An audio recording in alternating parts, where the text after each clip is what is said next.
राधे राधे सभी को। आइए आज सुनते हैं राजा भर्तृहरि जी की कहानी।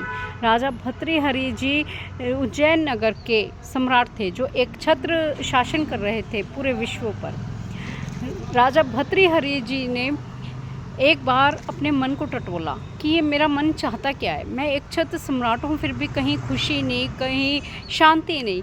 अब मेरा मन चाहता क्या है? तो उनको ऐसा लगा कि ये सुंदर स्त्री का संग करना चाहता है। तो राज्य में घोषणा करवा दी कि कोई ऐसी स्त्री हो जो मेरा मन को लुभा सके तो वो राज्य में पेश की जाए, राजमहल में पेश की जाए। अब राजा भर्तृहरि के महल में कई सारी सुंदर स्त्रियाँ आईं। उनमें थी एक पिंगला वैश्या। राजा का मन उस पिंगला वैश्या पर आसक्त हो गया और उसके साथ विवाह करके काफ़ी समय तक, लंबे समय तक भोग विलास में लिप्त रहे।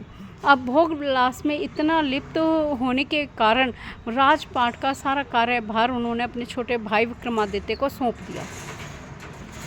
उनके राज्य में एक विप्र था जिसने तपस्या की इंद्र की और उससे वरदान में कुछ मांगना चाहते थे, लेकिन इंद्र ने आकर एक अमर फल विप्र को सौंपा और कहा इसको खाने से आप अमर हो जाएंगे, और अंतर्ध्यान हो गए। अब उस विप्र ने सोचा मैं इस फल को लेके क्या करूँगा, मैं इसको राजा को दे देता हूँ, राजा भर्तृहरि को।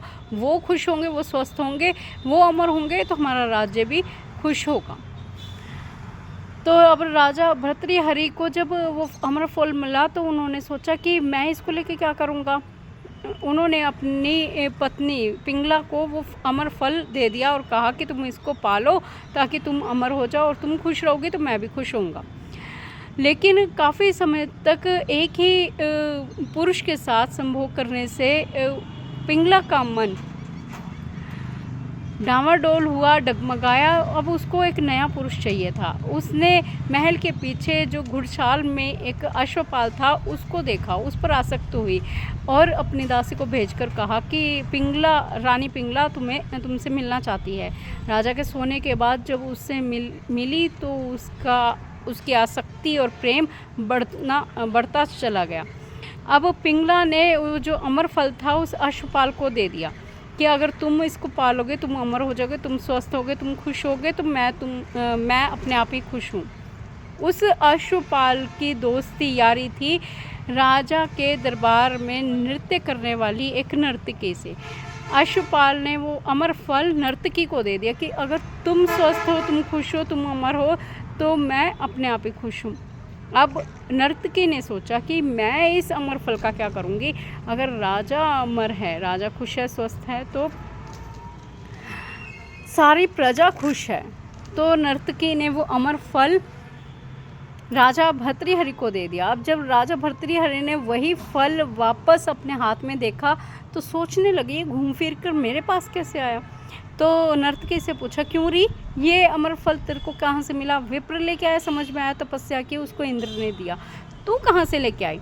अब उसने कहा अगर मुझे क्षमादान मिले तो मैं सच्ची बात बता सकती हूँ। उसने बताया कि अश्वपाल ने दिया है मुझे। अश्वपाल को बुलाया गया, कहा कि भाई तू कहाँ से लेके आया, सच्ची बात बता नहीं तो तेरे को दंड मिलेगा। उसने कहा मेरे को जीवन दान मिले तो मैं बताऊँ। राजा ने कहा तुझे दिया जीवन दान, तू सच्ची बात बता। उसने कहा कि आपकी रानी पिंगला ने मुझे दिया है। पिंगला को बुलाया गया कि पिंगला, मैंने तुझे ये अमर फल दिया था, तूने ये अश्वपाल को क्यों दिया?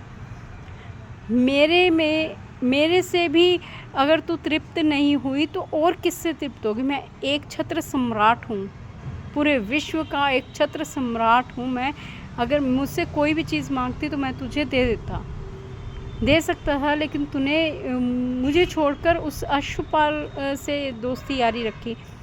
इस विचार को जब मन से सोचा राजा भर्तृहरि ने तो मन से इतने विरक्त हुए, इतना उनको धक्का लगा कि सब राजपाट अपने छोटे भाई विक्रमादित्य को देके वो संन्यास ग्रहण करके चले गए। राजपाट छोड़ के वो जंगल में निकल गए और संन्यास ग्रहण किया।